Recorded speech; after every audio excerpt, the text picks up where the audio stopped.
When I was 7 years old, my mother knelt down beside me, tied her orange silk scarf around my neck, and whispered, "One day, my precious son, you will do something phantasmical with your life." With those words, my fate was sealed. Now, 50 years later, it's time I share my story.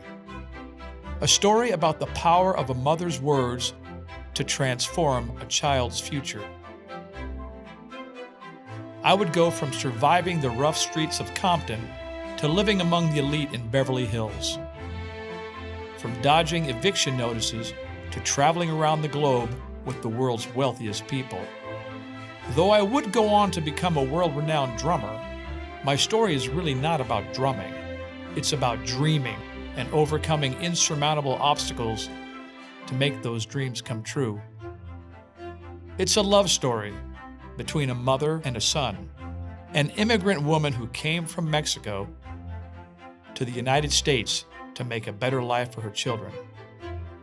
A single mother who raised 7 children alone in pursuit of the American dream. It's a story about a family's unbreakable bond and their struggle to survive fatherlessness, economic hardship, and racism.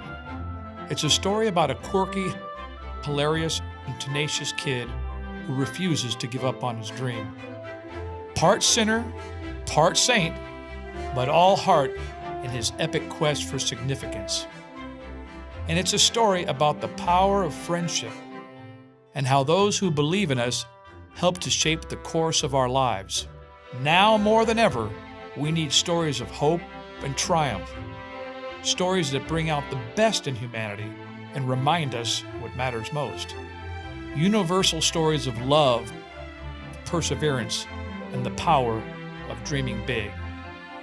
A story that kneels down beside you and whispers in your ear, "One day, brave soul, you will do something phantasmical with your life."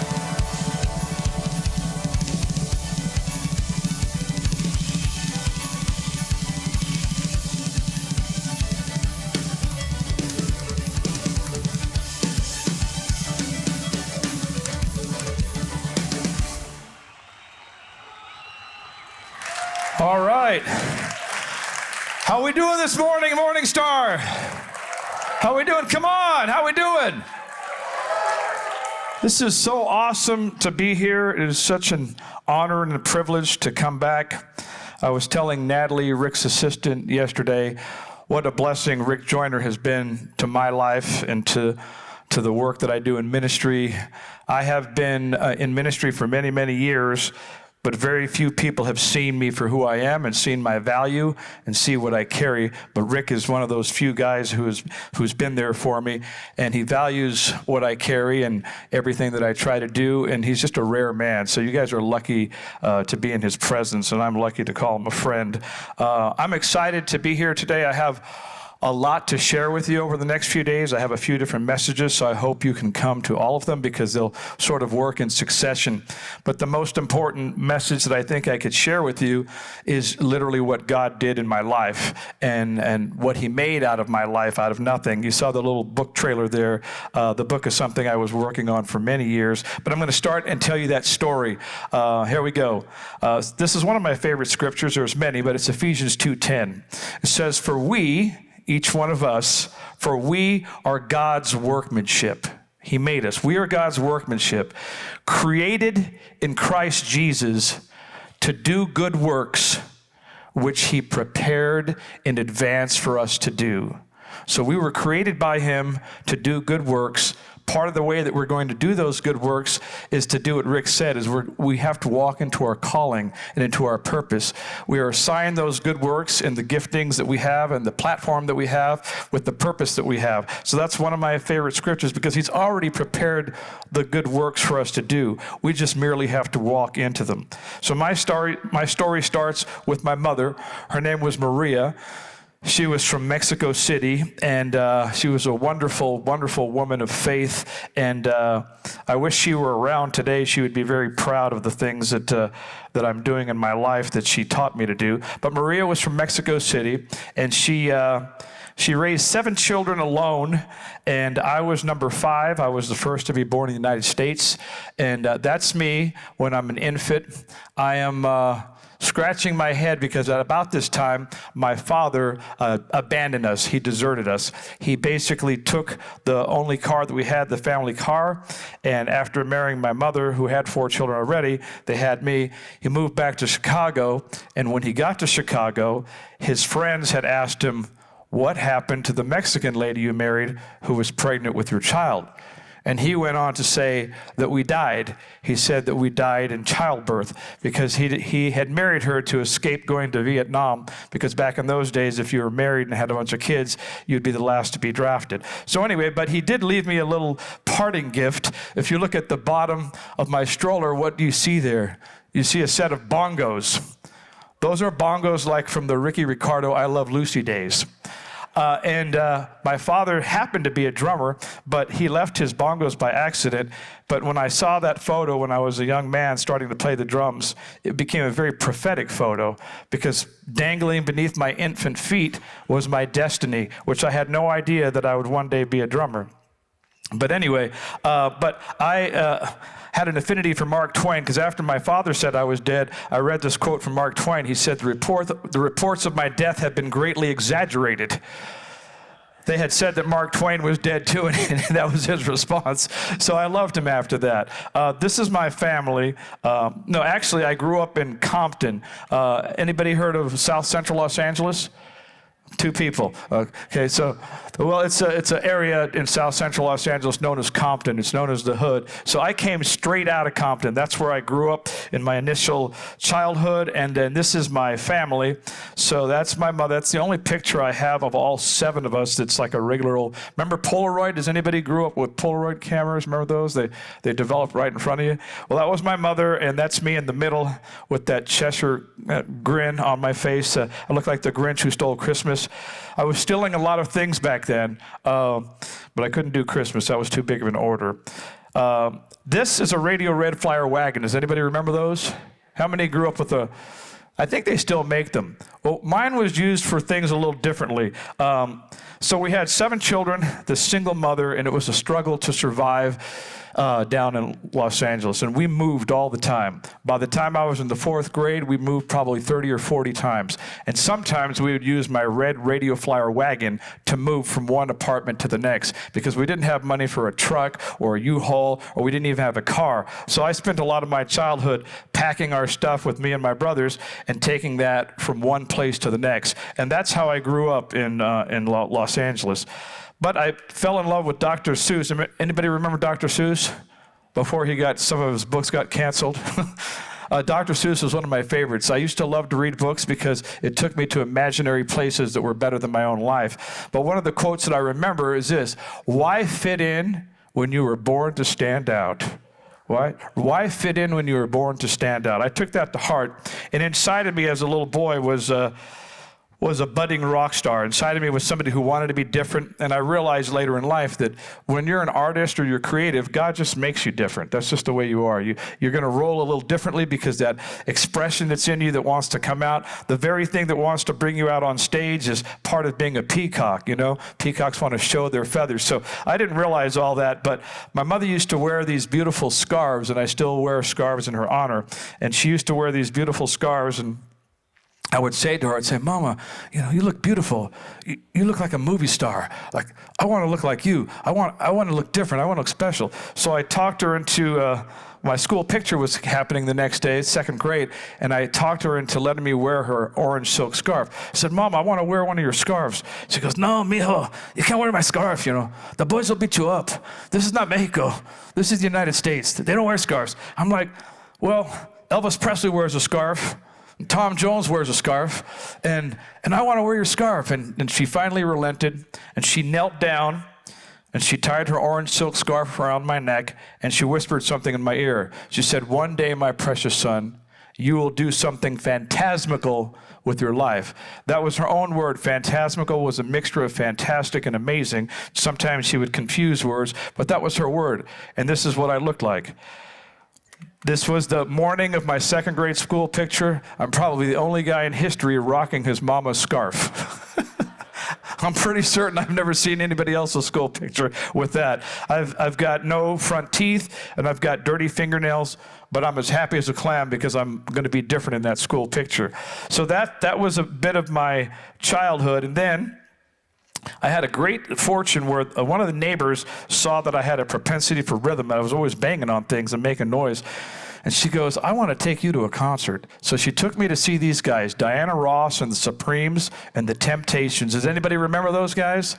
They were great. All those songs were so great. And Motown was the record label that all these people were on. And Motown was my favorite record label. So I went to see that concert, and it just mesmerized me. And I was 7, 8 years old, and I just stared and watched the drummers. I had no idea I was going to be a drummer, but something, when you have a gift from God, which everyone in this audience does, when you have a gift from God, all you have to do is be around someone else with that gift, and it's like a magnetic pull. It just sort of draws you to there, and you have no idea that it's happening, but it's because it's in your DNA. So if you're meant to be a preacher or a speaker, all you got to do is be around people speaking, and there's something that draws you in there to come out. So being around that music drew me in. And back when I grew up in the old days, some of you might remember this, we had things called 45s. They were records, single records. It wasn't like it is today. This is a record on one side and one on the other. And I grew up with these 45s from Motown, and I just loved Motown and all those groups. One of my favorite songs was by Diana Ross and the Supremes and the Temptations together. It was called I'm Gonna Make You Love Me. And I used to sing that, and all my siblings, we would sing that together, but we would be secretly singing it to our fathers, thinking that one day we're going to make our fathers love us because they basically left us for dead. Now, anybody remember Tupperware? Yeah, I missed that stuff. That stuff was great. My mother used to, anybody ever have a Tupperware party? Remember those Tupperware parties? Those were really cool. My mother would have these Tupperware parties, and then if she sold enough stuff, we'd win like the orange peeler or the thing to hold your cake or the popsicle things. But anyway, Tupperware had many uses, but when you don't have any drums, but you want to play drums, after that concert, I literally got so excited the next day that I made my own ghetto drum set. And a ghetto drum set is like whatever you can get out of the cupboards. Then I went to the trash cans, and I found some Almond Roca cans. Remember Almond Roca, the candy people would sell? And then I found some empty Folgers coffee cans. And I basically I took my little red radio flyer wagon, I went into my mother's cupboards and grabbed some stuff like this, and I just made a drum set. Back then I had what you call a transistor radio, and I took that transistor radio out in Compton Boulevard.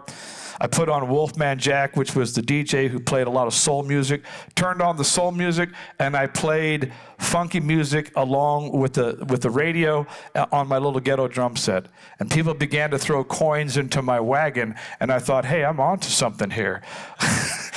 And I could see that I made them smile, and they liked when I played the rhythm, so I poured it on and played even more. Now, this is not me, but this is what it would have looked like. I was much younger than then. But, in New York City, they'll do stuff like that. I've been all over the world, Africa and stuff, and wherever people want to play drums, it just amazes me of what people create. They'll use whatever's there to create rhythms and to make noise and to make music. So, rhythm's just inside the heart of man, right? And so whatever's around. So that's what I was doing on the streets of Compton. Then, so growing up in South Central Los Angeles, my neighborhood looked kind of like, maybe some of you might remember the old sitcom. Some of you look old enough to remember a show called Sanford and Son. You remember Sanford and Son? Well, that was all supposed to be like shot in L.A. and kind of where I live. So that's what my neighborhood looked like. But my mother was afraid for us because it was very dangerous there. And then she got a really good used a deal on a used stagecoach. And so we hit the Oregon Trail.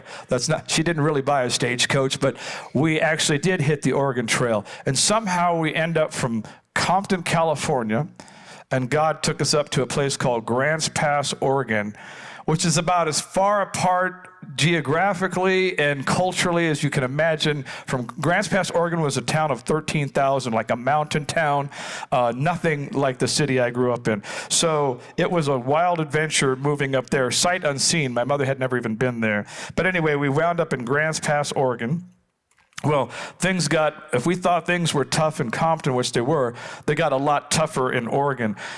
because she couldn't find any work and things just got financially desperate, and to the point where at one point we ended up living in our 1962 Chevy Nova right there. So that was home for a while. I always had a sense of humor as a kid. God gave me a sense of humor, and that's how I dealt with all the tough blows in my life, is by making fun of them and by making light of them. So I used to call our house the White House.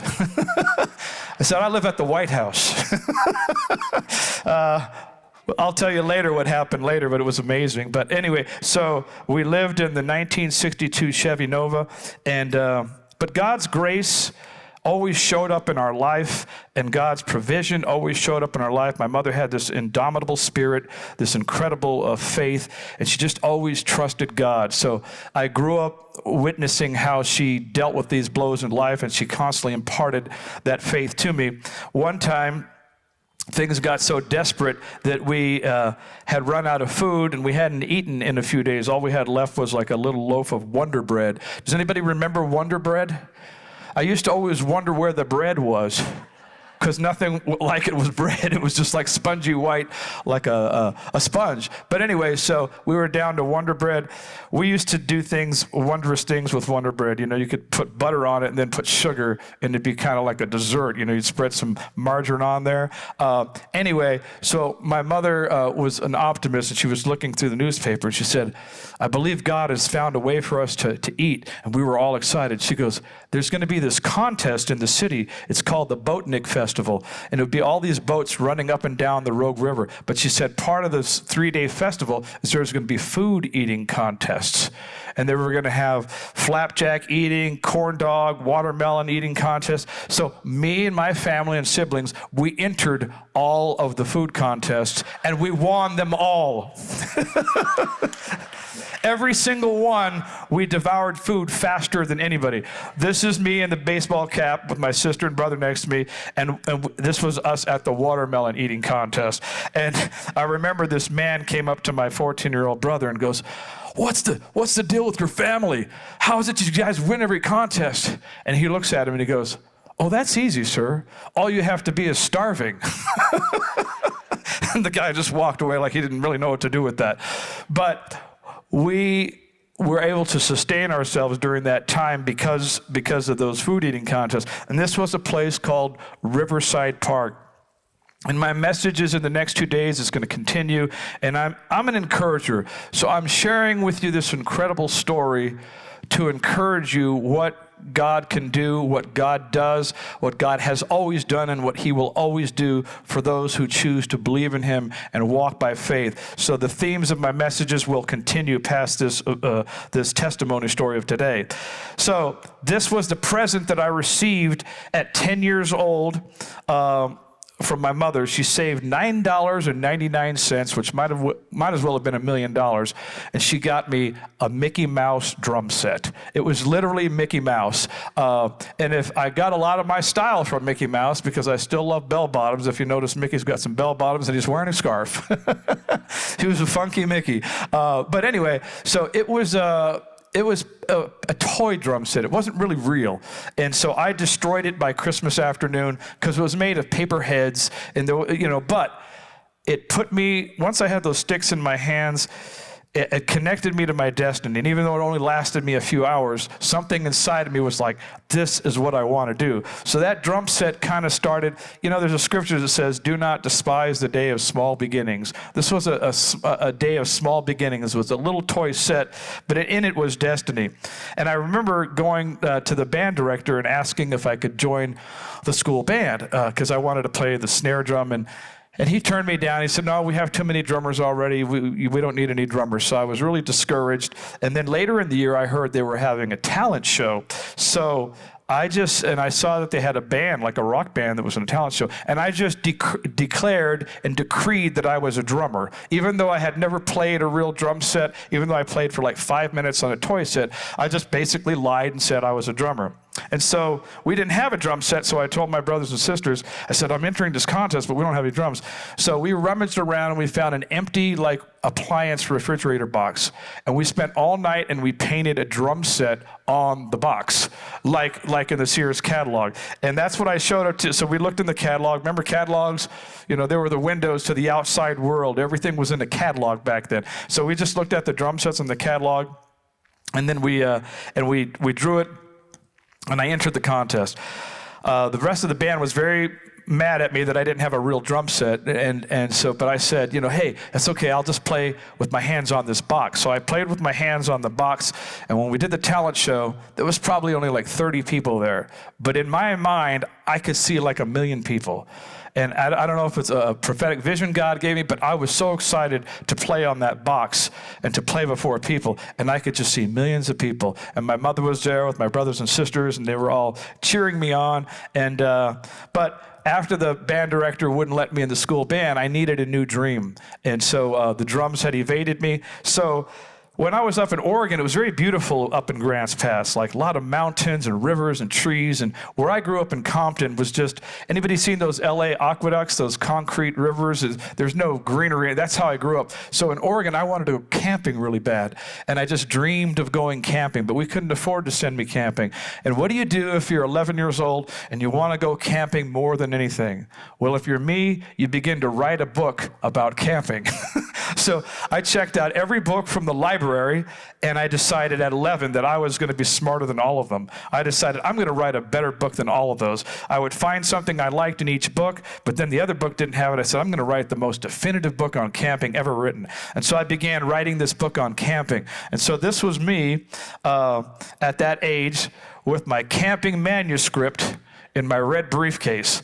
My mother called it a mochila, which was a Mexican word for a little briefcase. And that was the coveted manuscript that I was writing. I had never been camping. I had a lot of audacity to think that I could write a book about camping, even though I had never been. But God had a plan for that as well as he has a plan for all of us. So a lot of these little inklings you get throughout your life is really God just telling you what you're going to be doing.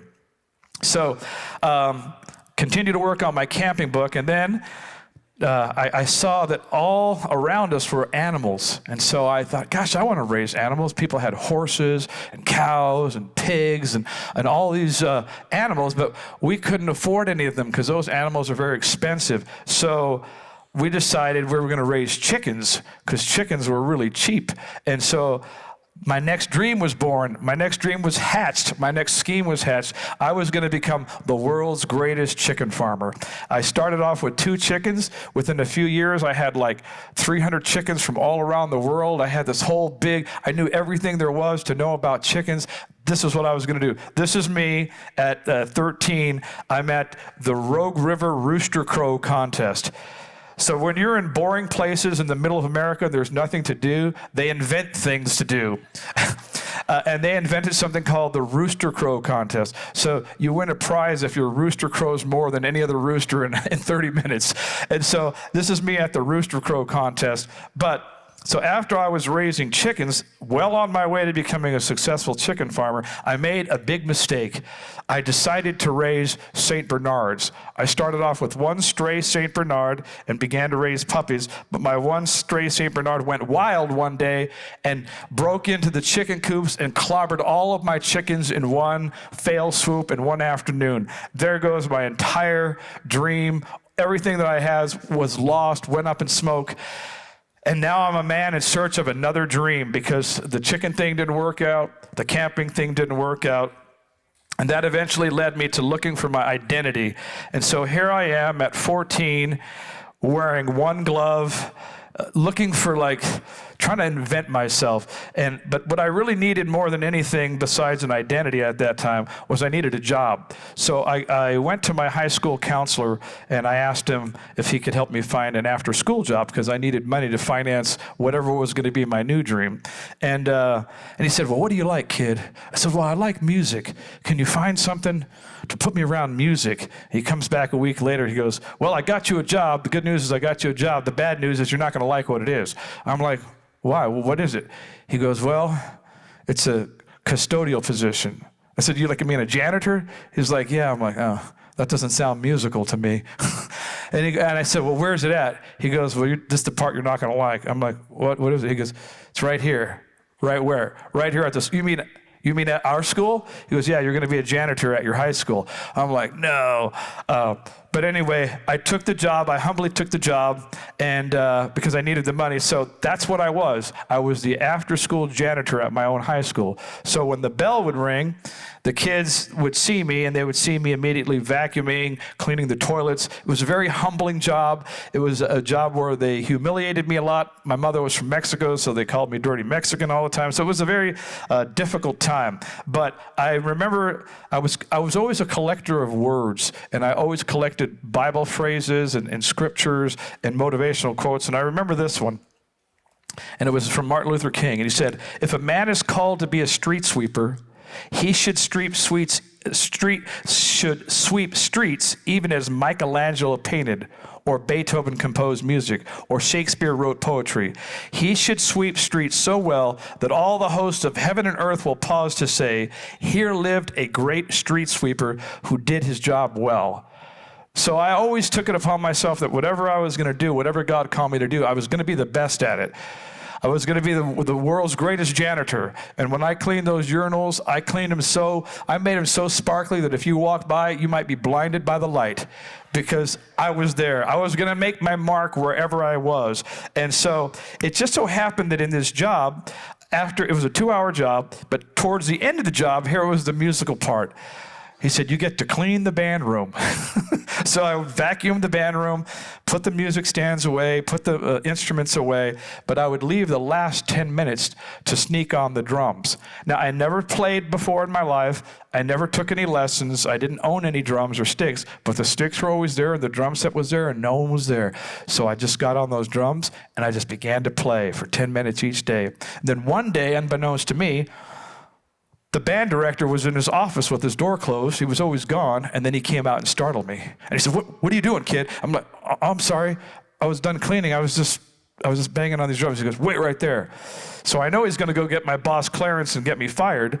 Instead, he comes back with another man, and he goes, kid, play what you were playing before.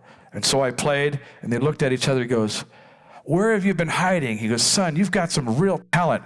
I need you like in all the school bands. He said, where have you been? I said, man, I've been trying to get in the school band program since like the 4th grade. But every year they turned me down. He goes, I don't know what happened there. He goes, but I need you in the jazz band, the swing band, the marching band. So my whole destiny changed because I was the janitor at my high school. I couldn't get in the traditional way, but God still had a plan. And my mother told me, she always said, just do a good job wherever you're at, and the Lord will open up other doors for you. So I did a good job there. He saw my talent and then asked me into school bands. Now, at that time, I'm a lifelong learner. I've taken all those tests, all those different tests you take. There's all those Briggs-Myers tests, and I always come up as a lifelong learner. Like, I love to learn. But you wouldn't have known it when I was in high school, because in my freshman year, I missed 62 days of school. In my sophomore year, I missed 61 and a half. But when I became a junior and joined the school band program, it went down to 21 days of absences, which for me was a 66% improvement. In my 4 years of high school, I missed enough high school to be the equivalent of 1 year. But this was the 70s. They didn't care, they didn't care about me or my family, so they just let me do it. But I wasn't skipping school to smoke drugs or do anything. I was always dreaming about the things I was working on. So school was in the way of my dreams. I always subscribed to that Mark Twain quote where he said, I never let schooling interfere with my education. And so I was a bit like a Huckleberry Finn. So school was in the way. So at home, I would read all my books on chickens and all my books on camping or whatever I was into, I was doing that. So, but once I got in that school band program, I started coming to school all the time because I didn't want to miss playing in the band. So for me, 21 absences today, the mother would probably be in jail. But back then, that was a huge improvement. So from there, this was me joining the school bands. So this was me behind my high school, wearing my Eric Estrada shades and my turquoise necklace, and then I joined the marching band. the only guy with a fake turquoise bracelet in the marching band. I still know all these guys, which is really fun, all the people I went to high school with. And then, so this was Grants Pass, Oregon. And so then in 1979, when I was a senior in high school, we had another life change, and we moved to a bigger city called Eugene, Oregon. Some of you know Eugene because that's where they do the Olympic trials of the track and field. Anyway, Eugene was a bigger city. After I graduated high school in Eugene, I joined the circus. No, actually, this was a cover band. Anybody remember top 40 working bands, show bands? So I joined this show band, and they were a family act, and they were on their way down to Disneyland. So this was my first professional job right out of high school. They're going down to LA to go to Disneyland. I'm the guy in the hat, by the way, in case you couldn't figure out which one I am. I've always liked hats. So we're going down to California, to Disneyland, to score the big gig at Disneyland. They had the gig before, and it was going to be the house band for the Tomorrowland Terrace. That stage would rise out of the ground on hydraulics. It was I couldn't wait to get there. So this is what that stage looked like. I couldn't wait to wear those Harvest Gold pants and those white patent leather shoes. This is 1978. This is 1980. Well, that's not us. So we auditioned for Disneyland. But guess what happens? What happens in life a lot to all of us? Disappointment. We don't get the gig. It doesn't happen. So my dream of playing at Disneyland and having that steady gig crumbles.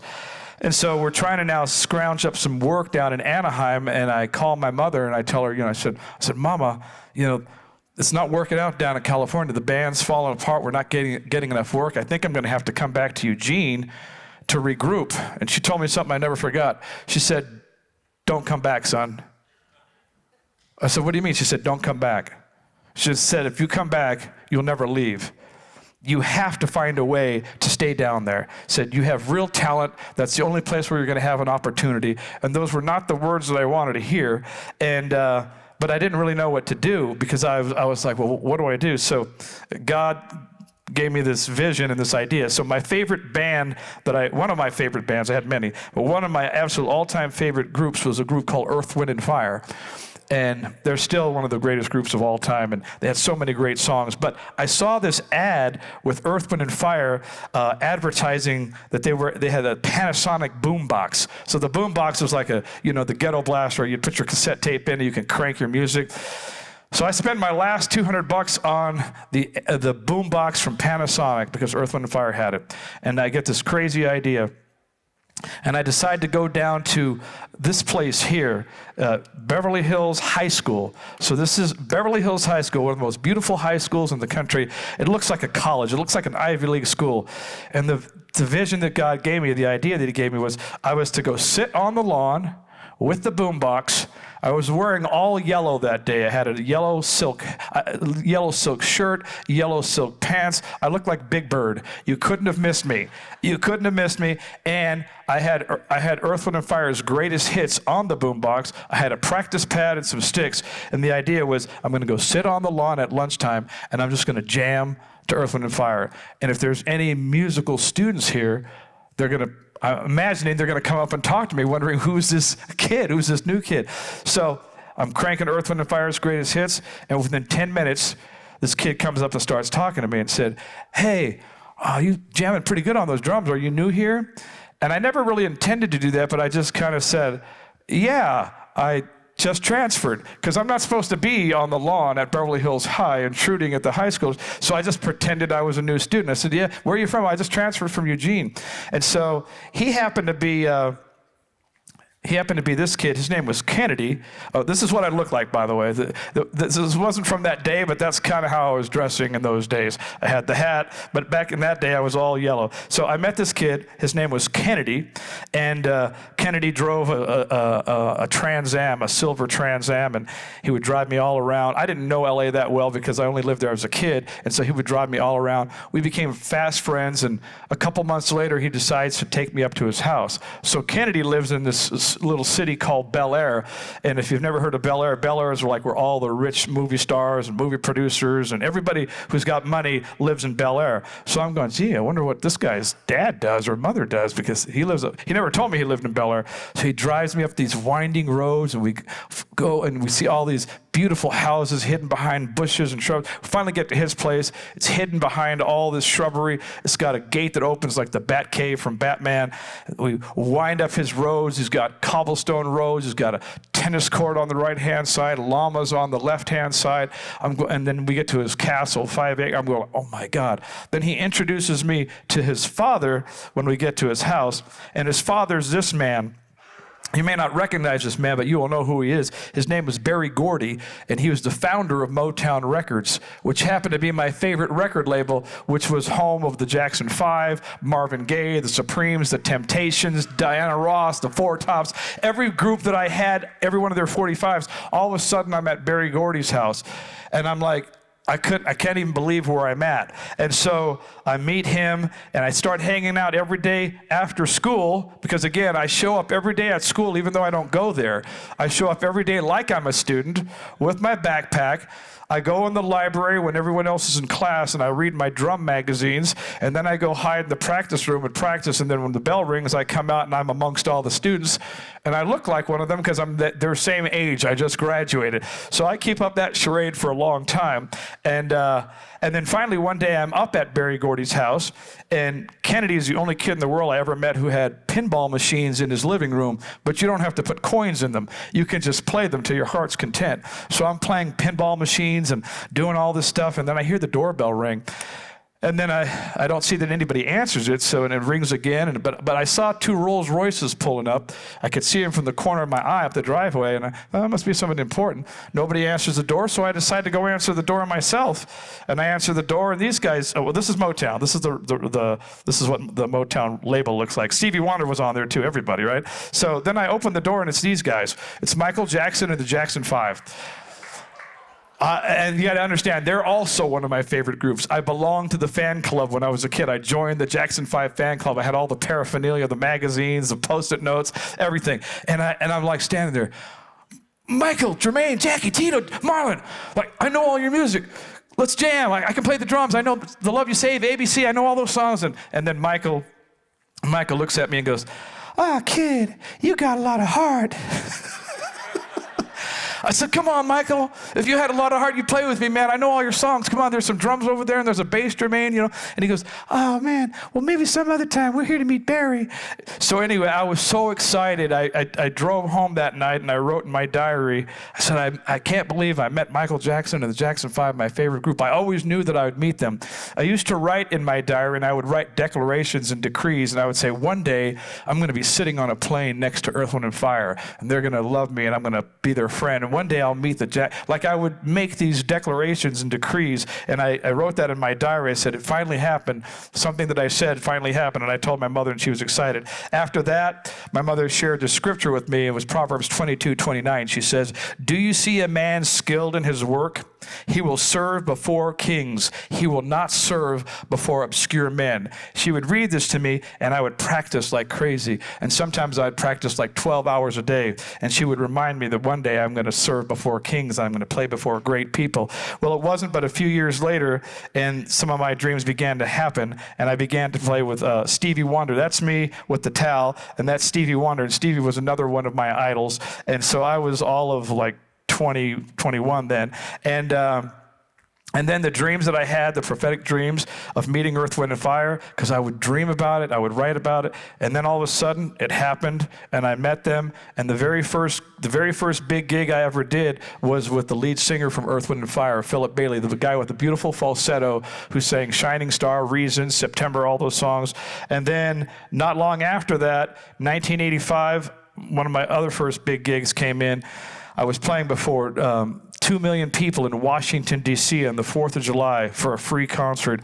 And I was playing with a group called The New Edition. And that's when my vision came to life, the vision that I had as a kid playing on the cardboard box where I saw millions of people before me.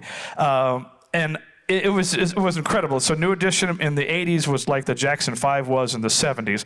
So and then I tutored this guy for a while. I got a tutoring gig, and I started teaching this guy math problems. His name was Albert Einstein. And I helped him with the theory of relativity. That's where you kick out your relatives after 3 days. And it works, because that's about as long as you can last. No, but I always loved Einstein, and I loved this quote. He said, imagination is more important than knowledge. Knowledge is limited. Imagination encircles the world. And our imagination comes from God because God has the greatest imagination in the world. He created the universe. He imagined us.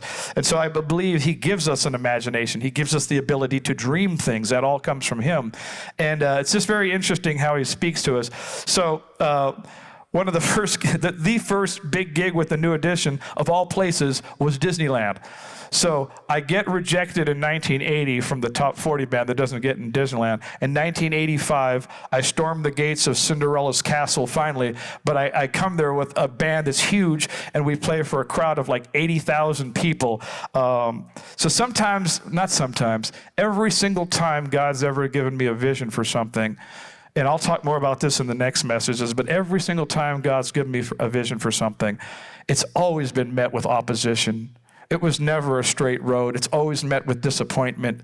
But somehow if you work past that and you do your part, you trust God, I have found that he brings those visions to life. And this is me with the New Edition. And this is me in front of Cinderella's castle, a picture of the concert. And then from there, I became a teen star. They used to have a teen magazine contest where it'd be win a date with Zoro. The line back then was really, really long. Now, it's not as long. It's just my wife waiting to go out to dinner. But the irony of this is that when I was 14, when I was living up in Oregon, so you got to understand, I'm half Mexican, half Irish.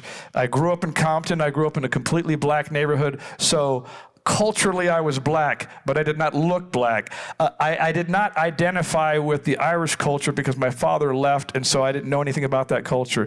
I wasn't Mexican enough to be Mexican because I didn't actually speak Spanish, even though my older brothers and sisters did. So I was, at 14, I had like no identity. The white people didn't accept me. The Mexicans didn't accept me. There were no black people in Grants Pass. So it was interesting, and God had a sense of humor because then I became Latin Teen Centerfold of the Month. I became Black Teen Centerfold of the Month.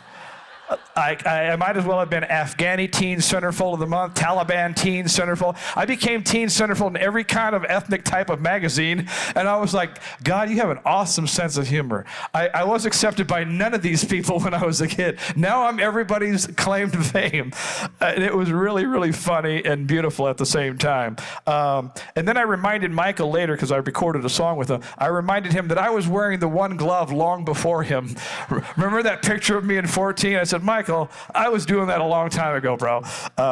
Anyway, and then I played with this guy for a long time, Bobby Brown, and I did all the stuff, My Prerogative, Don't Be Cruel, Roni, and I actually am the one who introduced Bobby to Whitney Houston, but that's another story. That didn't turn out so well. But the other guy that I met on the lawn that day, there were two kids that I met, was Lenny Kravitz. So the first one was Kennedy Gordy, and I met a young Lenny Kravitz. He was like 16, 17 years old on the lawn, and we became fast friends that day. Our dream was to tour together. He auditioned for the New Edition along with me. He auditioned on guitar, but he didn't get the job, and I got the job. So he had to watch me become famous for 5 years while he was sitting on the sidelines. But I always said, don't worry, bro, your ship's going to come in, and when it does, it's going to be big. And then, of course, he became who he did. And if you don't know Lenny Kravitz as the rock star, you might know him from Cinna in The Hunger Games. He was in the movie The Hunger Games. Then after that, I played with Frankie Valli in The Four Seasons, one of my favorite people. Frankie is 90 and still touring like a maniac. So it just goes to show, if you do something you love, you can keep doing it. I was with Frankie on an airplane when he dreamt up the idea of Jersey Boys. We literally sat on a plane, and he used to call me Zorelli. That was his Italian version of Zorro. He goes, Zorelli, what's your dream for the future? Like, if you could have your druthers, what would it be? And I said, well, I want to write books that touch the world, and God gave me a vision for something else, a movie about my life, but I'd like to write books that touch people's hearts. And I said, what's your vision, Frankie? What would you like to do? He goes, if I could have my druthers, I would have a Broadway musical about my life. And if I ever did, I'd call it The Jersey Boys. And later, The Jersey Boys became the biggest thing on Broadway. So we were both vision casting, dreaming on the plane together, became the biggest Broadway musical for years, still is out there. And then it became the movie directed by Clint Eastwood. Now, this is another great scripture, Proverbs 18:16. A man's gift makes room for him and brings him before great men. This is another one my mother always showed me. Well, this truly happened.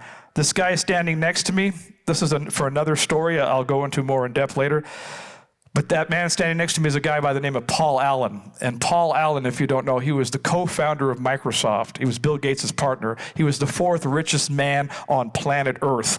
And God gave me many prophetic dreams about him for many months. And then all of a sudden, I find myself on his Octopus. Octopus was his $240 million yacht, the most expensive privately owned yacht in the world. This is it. He had a helicopter on the front and the back. You could see how massive this thing is. He had like a 60-man crew, 12 Navy SEALs. He had a yacht inside the yacht. This is what it looked like next to a city. And this is what it looks like from behind when he's having a party. And I'm thinking to myself, I'm the same kid. He's got a submarine. He's the only guy. The only submarine I'd ever been on was the one in Nemo in the Disneyland. But this guy owns a real submarine. And he also had a recording studio inside the yacht. So I think to myself, like, Lord, I once lived in a car, dug all my clothes and toys out of a Goodwill drop-off box, and now you have me traveling with the world's richest man. There's always purpose behind these things. I never did become the world's greatest chicken farmer. I never did write the world's most authoritative camping book. But the scripture says, Proverbs 19:21 says, many are the plans in a man's heart, but it's the Lord's purpose that prevails. So his purpose was not for me to become a chicken farmer or a janitor or any of those other things. His purpose was he was going to use me and give me prominence in the area of music, but it was quite a journey to get there. And anyway, then I would be on the cover of every drum magazine around the world, which was a dream come true. These were all the magazines I used to read or subscribe to when I was a kid. And then, so sometimes God will give you a vision or dream something when you're young, and you kind of go, well, that didn't really make any sense. That didn't pan out. But he put the heart of a writer in me at a very young age, and it started age appropriate with the camping book. Well, I wasn't going to write a camping book, but I ended up writing my book, Soar, and I wrote many award-winning drum books, but Soar was a book about how to live out God's dream for your life, and I've taught many principles here at the conference over the years, and Rick was one of the biggest advocates and supporters of that book. Before it was even finished, before it was published, Rick read it, and for 2 or 3 years, he said, I love this book. Let me know how I can help. And I used to always wonder, what does that mean? Like, how? I didn't want to take him up on that. Like, how? What do you mean? How? He would always say, I love this book, man. You're a great teacher. Like, let me know how I can help. And I still didn't know what that meant. And he said, well, let's put it this way. When you get that book out, we'll have you here at a conference and we'll have you teach on it. And that's exactly how Soar came out, because Rick inspired me to self-publish that book and to have it available. And I came here and taught on it a couple of different times. But I'm telling you that because these ideas that God gives you, sometimes you'll entertain them, you'll even attempt them, and it didn't seem to pan out, but it's for something else. It's the stepping stone to the real thing, because you have to start somewhere. And I also, kept a diary that I wrote in all of my life. And everything I did took a lot of work. I love what Thomas Edison said. He said, opportunity is missed by most people because it's dressed in overalls and it looks like work. People skip up and pass so many things in their life that God's called them to do because they're unwilling to do the work that it takes to bring it to fruition. And it is going to take work. I'm going to talk more about that in the next message. But Psalm 37:23 says, the steps of a good man are ordered by the Lord, and he delighteth in his way. So God ordains our steps. Now this is... and I'll talk more about this later tonight too. But so remember the watermelon eating contest when I was a kid? That was a place called Riverside Park in Grants Pass, Oregon. That is where God fed us physically so we could survive. So I could never know then, when I was 11 years old, that 50 years later or 45 years later, God would bring me back to that same exact park in that same spot, and now I'm preaching to 5,000 people. I'm feeding them spiritual food in the place he fed me physical food. Why? Because with God, all things are possible. Matthew 19:26. The best part of my story is not that I got to live out my dream of becoming a world-renowned drummer. That was something I wanted to do. But the more important part of the story, number one, is I have my son here with me. My son Jared, who's 25. He's in his second year of law school. He's right over there in the corner. And he and my daughter and my wife have been the greatest blessings of my life. I grew up fatherless. I grew up in a broken home. And to me, I wanted the buck to stop with me. I wanted to be the patriarch of a new generation, a new family, a family that only knew about God and God's love, a father who only taught his children those things, so that forever that curse was broken with me. And that is the greatest thing in my life. This is a scripture that Natalie and I were talking about last night, and I'll talk more about that later, but it says, delight yourself in the Lord, and he will give you the desires of your heart. Psalm 37:4. My desire was always to be a father, to be a great father, because I wanted to be for my children what I never had. And I've become a spiritual father to many over the many, many years, with the father's heart of trying to teach and mentor and educate people on how you walk out your calling, how you take responsibility for your gifts and develop them so you can make the impact you're supposed to make here on this earth. And so, but nothing's been a greater joy than to be married to my wife, Renee, and have my son, Jared and Jordan. So that's the picture of God's restoration, not the drumming, but the family and the fact that I could be a father and impart to my son the things that I never had. Theodore Roosevelt said this: far and away the best prize that life has to offer is the chance to do hard work that's worth doing. Right? That is the greatest joy in life, is the chance to do hard work that's worth doing. Because you're going to have to do something. But all the work that I've done in the ministry and writing and teaching and encouraging and drumming has all been worth doing because it impacts people. And I'll leave you with a scripture. Everything is possible for him who believes. Mark 9:23. I would say the greatest attribute that I have, or that I've been able to hang on to, is not my talent. Everybody has talent, by the way. Everyone in this room has talent. It is not talent. It is not my brains. It is not my ability to communicate or tell stories. The greatest gift that I have retained, that I have held on to, is a gift that you were also born with. And I have fought long and hard to retain that gift, but that has been the gift that's allowed me to see God's hand in my life in every area, and that is the gift of childlike faith. I have refused to relinquish my childlike faith. Proverbs 4:23 says, above all else, guard your heart. Guard your heart. Why? Because the world's going to come along your heart and try to destroy it and try to distort it and steal it, and it's going to come in many ways and shapes and forms. It says, above all else, guard your heart, for from it springs forth all of the issues of life. Every life issue that you deal with, jealousy, resentment, hate, bitterness, disappointment, all that is going to be dealt with in your spiritual heart.